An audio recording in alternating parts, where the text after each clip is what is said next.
সহজ রেশন তোমাদের সকলকে স্বাগত। আজকের এই ভিডিওতে আমরা সপ্তম শ্রেণীর প্রথম পর্যায়ক্রমিক মূল্যায়ন 2024 সালের গণিত বিষয়ের নমুনা প্রশ্নপত্র সেট 2 এর সম্পূর্ণ উত্তর সহ আলোচনা করব। তো চলো আজকের এই ভিডিওতে আমরা দেখে নিই ক্লাস 7 এর ফার্স্ট ইউনিট টেস্ট 2024 গণিত বা ম্যাথমেটিক্স সাবজেক্টের এই প্রশ্নপত্রের উত্তরগুলো। তো প্রথম ইউনিট টেস্টে তোমাদের পূর্ণ মান থাকবে 15, অর্থাৎ 15 নম্বরের পরীক্ষা নেওয়া হবে এবং সেখানে 30 মিনিট সময় দেওয়া থাকবে। আর এপ্রিল মাসের প্রথমেই কিন্তু তোমাদের প্রথম ইউনিট টেস্টের পরীক্ষা নেওয়া হবে। তো চলো আজকের ভিডিওতে আমরা ক্লাস 7 এর ফার্স্ট ইউনিট টেস্ট 2024 গণিত বা ম্যাথমেটিক্স সাবজেক্টের এই প্রশ্নপত্রের উত্তরগুলো দেখে নিই। ঠিক আছে, তো এই সমস্ত প্রশ্ন এবং উত্তরগুলো দেখার আগে যদি তোমরা এই চ্যানেল নতুন হয়ে থাকো চ্যানেলটিকে সাবস্ক্রাইব করে রাখবে, সাথে বেল আইকনে প্রেস করবে এবং অল অপশনটিকে সিলেক্ট করবে পরবর্তী ভিডিওগুলো পাওয়ার জন্য। ঠিক আছে, এবং ভিডিওটি অবশ্যই ভিডিওটি লাইক করবে আর ভিডিওটি বন্ধু বান্ধবের সঙ্গে শেয়ার করবে। ঠিক আছে, এবং যদি তোমরা এই সমস্ত প্রশ্নোত্তরের পিডিএফ ফাইলগুলো পেতে চাও তাহলে সহজ রেশন অ্যাপটিকে ফোনে তোমরা ইনস্টল করবে। সেখানে ভিডিওর পাশে কিন্তু পিডিএফগুলো দেওয়া থাকবে, চাইলে সেখান থেকে তোমরা প্রশ্ন এবং উত্তরগুলো পড়তে পারবে, অথবা পিডিএফগুলো কিন্তু তোমরা নিজেদের ফোনে ডাউনলোড করে নিতে পারবে।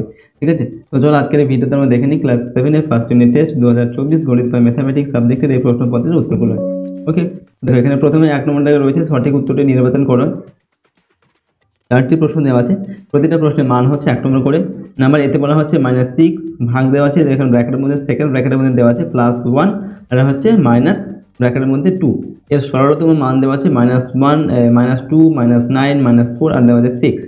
তো আমাদের সেকেন্ড ব্র্যাকেটের মধ্যে যে অংশটুকু দেওয়া যায় সেটা যদি আমরা প্রথমে করি, কি দেওয়া আছে +1 দেওয়া আছে আর মাইনাস, এখানে কিছু নেই মানে প্লাস, তো প্লাস মানে মাইনাস হবে, তো মাইনাস +1 আর -2 দেওয়া আছে। ঠিক আছে, তো +1 আর হচ্ছে -2, তাহলে কী হবে, যোগ বিয়োগ করলে কী হবে, -1 হবে। তো -1কে আমাদের কী করতে হবে, এই -6কে -1 দিয়ে ভাগ করতে হবে। তো -6 আর -1 তো কী হয়, মাইনাস মাসে কেটে যাবে, সমান সমান কী হবে, 6 হবে। সুতরাং আমাদের উত্তর আসবে কত, 6। ঠিক আছে, উত্তর লিখবে এখানে 6, এখানে অপশান এই এটা ঠিক হবে। এরপর নাম্বার বিধি দেওয়া আছে, কোনো সম্পত্তির 2/20 অংশের মূল্য হচ্ছে 6543 টাকা হলে ওই সম্পত্তির 3/5 অংশের মূল্য ওই টাকার বেশি হবে, কম হবে, সমান হবে না 1/3 অংশ হবে। এখানে কি দেওয়া আছে, 2/20 অংশের মূল্য হচ্ছে 6543 টাকা। 2/20 মানে কি, 2/20 যদি আমরা এখানে কাটাকুটি করি, লঘিষ্ঠ আকারে পরিণত করে কি হবে, 10 দুগুণে 20 হবে, সুতরাং 1/10 হবে। ঠিক আছে, আর এখানে দেওয়া হচ্ছে 3/5, তো 1/10 আর হচ্ছে 3/5, এদের এখানে কত হচ্ছে, হর হচ্ছে 10, এখানে হর হচ্ছে 5। যদি আমরা হরগুলোকে সমান করতে চাই তাহলে এখানে আমাদের 2 দিয়ে গুণ দিতে হবে 5 টাকা, তাহলে ওপরটাকেও আমরা 2 দিয়ে গুণ দেবো। তো ওপর কত হবে, 3 দুগুণ 6 আর নিচে হবে 5 দুগুণে 10। তাহলে এখানে দেখো 10 ভাগের মধ্যে 1 ভাগ, কোনো সম্পত্তির 10 ভাগের মধ্যে 1 ভাগের মূল্য হচ্ছে 6543 টাকা, তাহলে 10 ভাগের মধ্যে 6 ভাগের মূল্য বেশি হবে। ঠিক আছে, সুতরাং আমরা কি লিখবো, বেশি হবে, এটা হচ্ছে আমাদের উত্তর হবে। ঠিক আছে, লিখবে বেশি হবে। এরপর নাম্বার সিতে দেওয়া আছে, এখানে 35.4 ভাগ 0.03 গুণ 0.06, এর মান দেওয়া আছে 70.8, 80.8, 88.8, 90.8। এখানে আমাদের এটা সরলতম মান হবে 70.8। প্রথমে তোমরা 35.4কে 0.03 দিয়ে ভাগ করবে, ভাগফলটাকে 0.06 দিয়ে গুণ করবে। ঠিক আছে, তো গুণফলটা আমাদের হবে 70.8, এটা হয়ে যাবে আমাদের উত্তর। এরপর হচ্ছে নাম্বার ডি, একটি আধুলি একটি টাকা ও একটি 2 টাকার মুদ্রার মূল্যের অনুপাত হবে 1:2:4, 4:2:1, 2:1:4, 2:4:1। তো এখানে কি বলা হচ্ছে, একটি আধুলি, আধুলি মানে কত, আধুলি মানে হচ্ছে 50 পয়সা। তো 50 একটি টাকা, টাকা মানে হচ্ছে কত, 100 পয়সা হয়, আর 2 টাকা মানে হচ্ছে কত, 200 পয়সা, 200 পয়সা। তাহলে যদি আমরা এখানে এই শূন্য একটা করে শূন্য কাটি, এই শূন্য কেটে দিলাম, এবার কাটছি 5 দিয়ে, 5 1 5, তাহলে কী হবে, এরপর 5 দুগুণে 10, তারপর 20 আছে, 4 5 20, তাহলে কত হচ্ছে 1:2:4।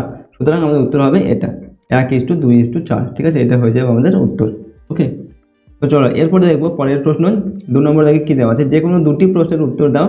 এখানে প্রতিটা প্রশ্নের মান 2 নম্বর করে, 2 দুগুণে 4 নম্বর দেওয়া আছে। তো নাম্বার এতে দেওয়া আছে, দুটি সংখ্যার অনুপাত দেওয়া আছে 5:7 এবং সংখ্যা দুটির গসাগু দেওয়া আছে 13। ঠিক আছে, 13 হলে সংখ্যা দুটি কী কী, তো দুটি সংখ্যার অনুপাত দেওয়া আছে আর সংখ্যা দুটির গসাগু দেওয়া আছে। তো সংখ্যা দুটির যদি কোনো সংখ্যার অনুপাত দেওয়া থাকে তো আর গসাগু দেওয়া থাকে, গসাগু দিয়ে অনুপাতগুলোকে গুণ করলেই কিন্তু আমরা সংখ্যাগুলো পেয়ে যাব।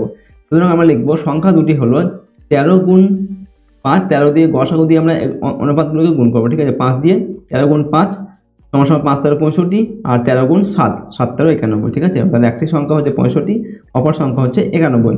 তো আমরা লিখবো অতএব সংখ্যা দুটি হলো 65 ও 91। ঠিক আছে, এটা হচ্ছে আমাদের উত্তর।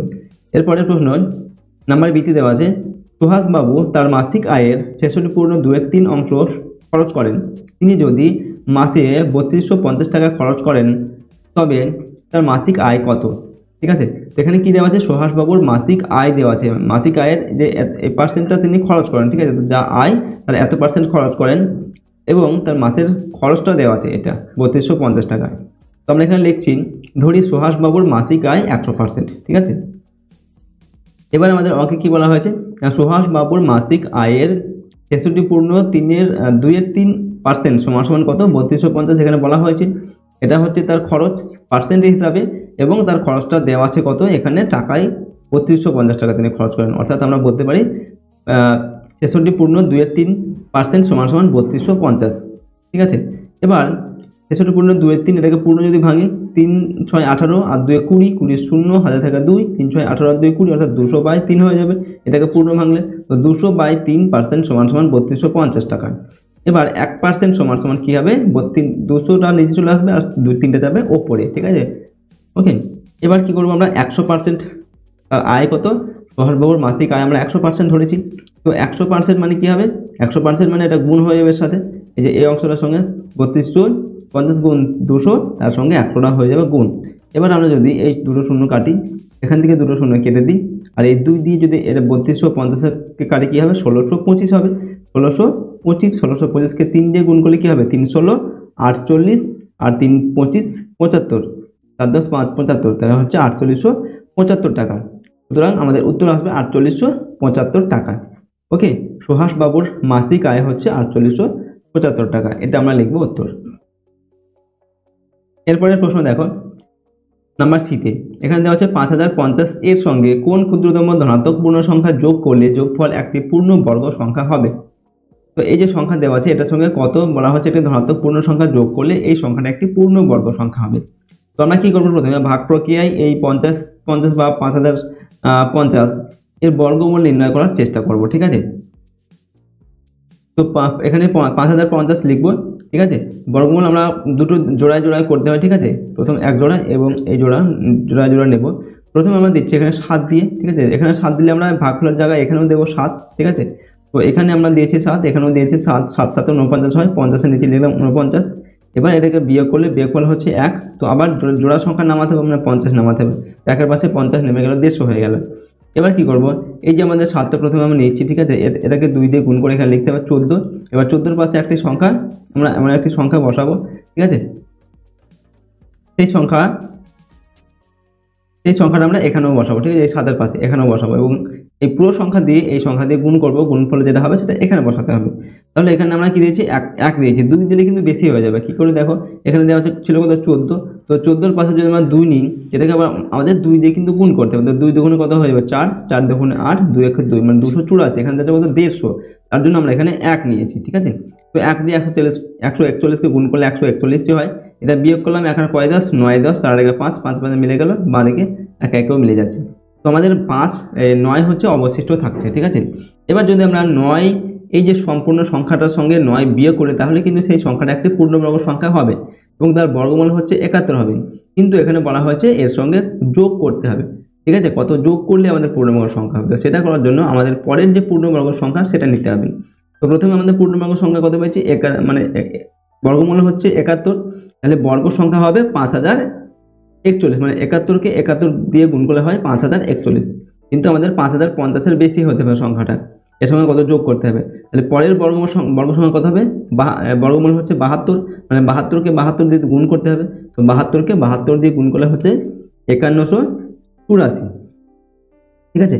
এবার এই 5184 দেখো এখানে 5050-এর থেকে কিন্তু এবার বেশি হচ্ছে। এবার আমরা কি করব, এই 5184 এই সংখ্যার সঙ্গে এই সংখ্যাটা বিয়োগ করব, ঠিক আছে।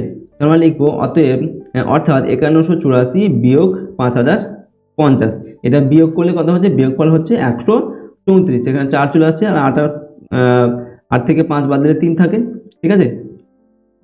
এটা বিয়োগ করলে এটা হচ্ছে কত, 134। তো যোগ 134, এবার লিখবো আমরা যোগ করলে যোগফল একটি পূর্ণবর্গ সংখ্যা হবে, ঠিক আছে।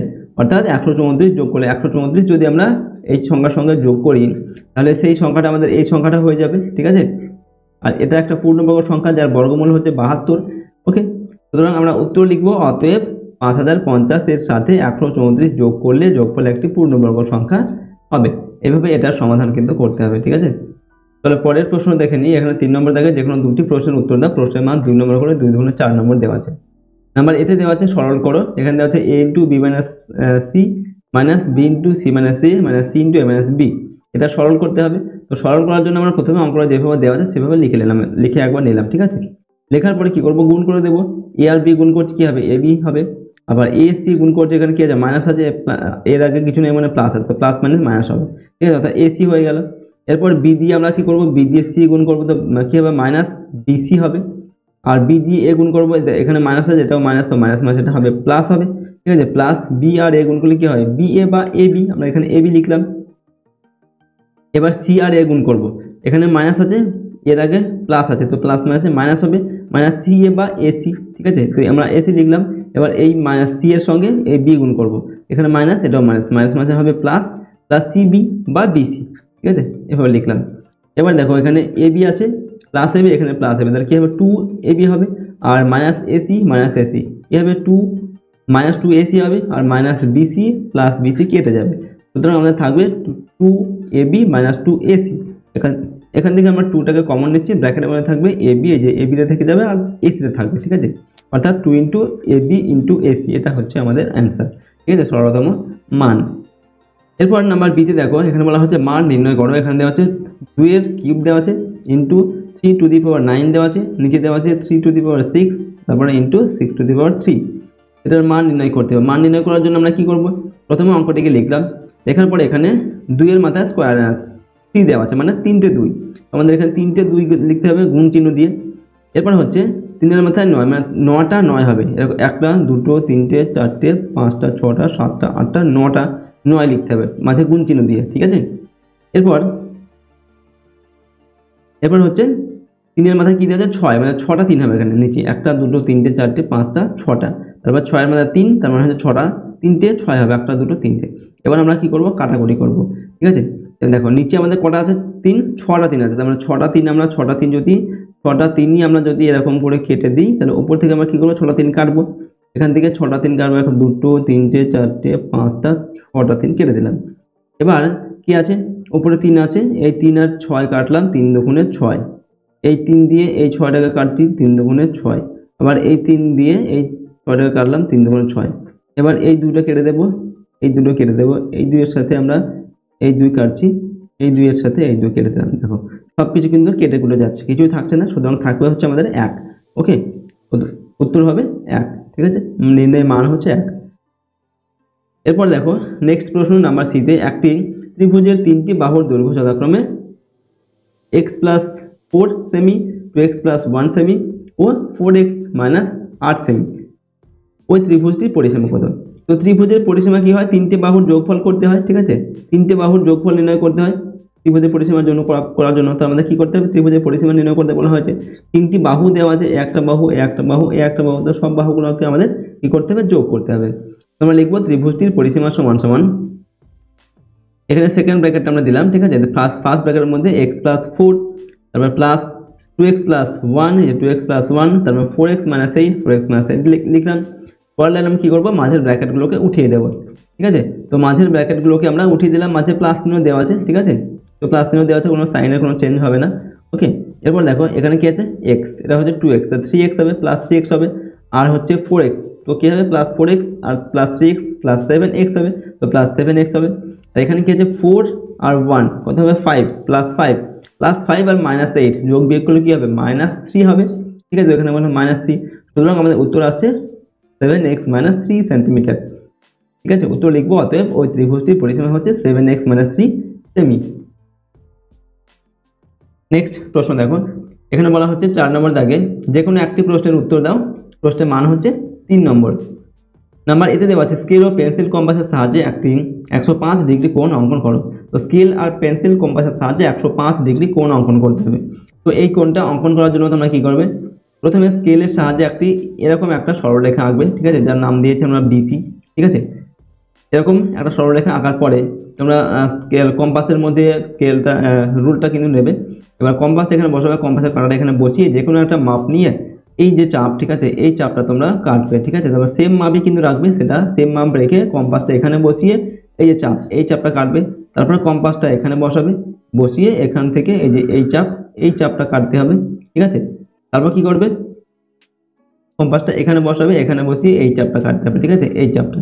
তারপরে আমরা কি করব, এখান থেকে এই অংশটা যোগ করব, ঠিক আছে। এখান থেকে এই অংশটা যোগ করার ফলে কি হবে, এই যে এই কোণটা উৎপন্ন হবে এটা হচ্ছে আমাদের 90 ডিগ্রি কোণ হবে, ঠিক আছে। কিন্তু আমাদের 90 ডিগ্রি কি বলা হচ্ছে, 105 ডিগ্রি, তার মানে 90 হচ্ছে এখনো আমাদের 15 ডিগ্রি আর চাই, ঠিক আছে। তো আমাদের এইখান থেকে দেখো, এইখান থেকে এই যে কোণটা, এই অংশটুকু মানে এটাকে যদি আমরা যোগ করি এই বাহুটা, তাহলে এই যে এই কোণটা এটা হচ্ছে আমাদের 30 ডিগ্রি কোণ হবে, ঠিক আছে। তাহলে 30 ডিগ্রিকে যদি আমরা ভাগ করি তাহলে কত পাবো, এই কোণটা আমরা কত পাবো, 15 ডিগ্রি পাবো। তাহলে 15 আর 90 কত হবে, 105 হয়ে যাবে। সুতরাং এই সম্পূর্ণ কোণটা আমাদের 105 ডিগ্রি হয়ে যাবে, ঠিক আছে। তো তার জন্য আমরা কি করব, এই অংশটুকুকে দ্বিখণ্ডিত করব, সমান দুই ভাগে ভাগ করব। তো সমান দুই ভাগে ভাগ করার জন্য আমরা প্রথমে কম্পাসটিকে এখানে তোমরা বসাবে, এখানে বসিয়ে যে কোনো একটা মাপ নেবে, সেই মাপটা নিয়ে আমরা এরকম একটা চাপ কাটবো। তো সেম মাপটা নিয়ে এখানে বসাবে, এখানে বসিয়ে যে এই চাপটা কাটবে, ঠিক আছে, ঠিক আছে। এটা কাটার পর কি করবে, এই যে এ আর বি যোগ করে দেবে, ঠিক আছে। এ আর বি যোগ করে দেওয়ার ফলে এখানে আমাদের যে কোণ উৎপন্ন হবে, এই যে কোণ এ বি সি, অর্থাৎ এই সম্পূর্ণ কোণটা, ঠিক আছে, এই সম্পূর্ণ কোণটার মান হচ্ছে আমাদের 105 ডিগ্রি কোণ, ঠিক আছে। এটা হয়ে যাবে আমাদের 105 ডিগ্রি কোণ এবিসি। এরকম করে তোমরা কিন্তু এই কোণটা আঁকবে। এরপর দেখো নাম্বার বিতে দেওয়া আছে, যে কোনো একটি করতে হবে। এখানে বলা হচ্ছে স্কেল ও পেন্সিল কম্পাসের সাহায্যে 90 ডিগ্রি কোণ এঁকে তাকে দ্বিখণ্ডিত করো, ঠিক আছে। অর্থাৎ স্কেল আর পেন্সিল কম্পাসের সাহায্যে 90 ডিগ্রি কোণ আঁকতে হবে এবং সেটাকে সমান দুই ভাগে ভাগ করতে হবে। সেটা করার জন্য আমরা আগে যেরকম করলাম সেম করবে। প্রথমে বি সি এরকম একটা সরলরেখা নেবে, সরলরেখা নিয়ে কম্পাসটা এখানে বসাবে, ঠিক আছে। এখানে বসিয়ে যে কোনো একটা মাপ নিয়ে এরকম একটা চাপ, এই চাপটা কাটবে। তারপর সেম মাপ নিয়ে কম্পাসটা এখানে বসাবে, ঠিক আছে। কম্পাসের কাঁটাটা এখানে বসিয়ে, ঠিক আছে, এরকম একটা এখানে চাপ কাটবে। তারপরে এখানে বসিয়ে এই চাপটা কাটবে, ঠিক আছে। এই বড় চাপটা এখান দিয়ে কেটে নেবে। তারপর সেম মাপ নিয়ে সেটা এখানে বসিয়ে এই চাপটা কেটে দেবে, ঠিক আছে। তারপর এখানে যে ছেদ করবে এই যে বিন্দুটায়, এটা এখান থেকে এ আর বি এরকম করে যোগ করে দেবে, ঠিক আছে। তাহলে আমরা যে কোণটা পাবো এখান থেকে, এই যে বড় কোণটা, এটা হচ্ছে আমাদের 90 ডিগ্রি কোণ, এই কোণটা হচ্ছে 90 ডিগ্রি কোণ। এবার এই কোণটাকে আমাদের কি করতে হবে, সমান দুই ভাগে ভাগ করতে হবে। তো সমান দুই ভাগে ভাগ করার জন্য আমরা কি করব, প্রথমে কম্পাসের কাঁটাটা এখানে বসাবো, বসিয়ে যে কোনো মাপটা নিয়ে আমরা এরকম একটা চাপ, ঠিক আছে, এখান থেকে যে এই যে চাপটা, এই চাপটা কাটবো। তারপর সেম মাপটা এখানে নেব, এখানে নিয়ে এই চাপটা কাটবো, ঠিক আছে। তারা এখানে একটা বিন্দুতে কিন্তু ছেদ করবে, ঠিক আছে। এখানে ছেদ বিন্দুর আমরা নাম দিচ্ছি, এখানে নাম দিলাম ও। এবার কি করবো, আমরা এই ও থেকে, ঠিক আছে, এই ও আর বি, ঠিক আছে, ও আর বি স্কেলের সাহায্যে কিন্তু যোগ করে দেবে, ঠিক আছে। তাহলে দেখো এই কোণটায় এই সম্পূর্ণ 90 ডিগ্রি কোণটা এই দুটো ভাগে ভাগ হয়ে যাবে। এই একটা কোণে ভাগ হয়ে যাবে, এই একটা কোণে ভাগ হয়ে যাবে, অর্থাৎ এটাও হবে 45 ডিগ্রি, ঠিক আছে। এটাও হবে কত, 45 ডিগ্রি। আর এদিকে কোণ যেটা আছে সেটাও হবে 45 ডিগ্রি করে ভাগ হয়ে যাবে, ঠিক আছে। তো এরকম করে কিন্তু এটাকে আঁকতে হবে। আমরা কি করলাম, কোণ এবিসি সমান 90 ডিগ্রি অঙ্কন করেছি। কোণ এবিসি, এই যে এ বি আর সি, এটা 90 ডিগ্রি অঙ্কন করেছি, ঠিক আছে। আর ও বি, এই যে ও বি, এই যে বাহুটা, এটা হচ্ছে কোণ এবিসি এর সমদ্বিখণ্ডক, ঠিক আছে। এই বাহুটা কি করেছে, এই ত্রিভুজটাকে সমদ্বিখণ্ডিত করেছে, ঠিক আছে। এটা আমরা এখানে লিখে দিলাম। তো এইভাবে কিন্তু তোমরা এটাকে করবে, ওকে। তো দেখো আজকের এই ভিডিওতে আমরা কি করলাম, ক্লাস 7-এর ম্যাথ তোমাদের ফার্স্ট ইউনিট টেস্ট 2024 সালের একটি মডেল কোশ্চেন পেপারের সম্পূর্ণ উত্তর কিন্তু আলোচনা করলাম। প্রতিটি প্রশ্নোত্তর বা প্রতিটি অঙ্ক এবং এখানে যে জ্যামিতিগুলো তোমাদের দেওয়া আছে সবই কিন্তু গুরুত্বপূর্ণ। তো সমস্ত অঙ্ক এবং জ্যামিতিগুলো তোমরা ভালোভাবে কিন্তু প্র্যাকটিস করবে তোমাদের ফার্স্ট ইউনিট টেস্টের পরীক্ষার জন্য। আর এই চ্যানেলে যদি তোমরা নতুন হয়ে থাকো, চ্যানেলটিকে সাবস্ক্রাইব করে রাখবে, সাথে বেল আইকনে প্রেস করবে এবং অল অপশানটিকে সিলেক্ট করবে পরবর্তী ভিডিওগুলো পাওয়ার জন্য। ভিডিওটিতে অবশ্যই একটি লাইক করবে এবং ভিডিওটি বন্ধু বান্ধবীর সঙ্গে শেয়ার করবে। আর যদি তোমরা এর পিডিএফ ফাইল পেতে যাও তাহলে সহজ লেসন অ্যাপটিকে ফোন ইনস্টল করবে, সেখানে ভিডিওর পাশে পিডিএফগুলোও দেওয়া থাকবে। চাইলে সেখান থেকে তোমরা প্রশ্ন উত্তরগুলো পড়তে পারবে, অথবা পিডিএফগুলো চাইলে নিজেদের ফোনে কিন্তু ডাউনলোড করে নিতে পারবে। তো চলো আজকের এই ভিডিওটাকে আমরা এখানে শেষ করছি। সম্পূর্ণ ভিডিওটি দেখার জন্য অসংখ্য ধন্যবাদ।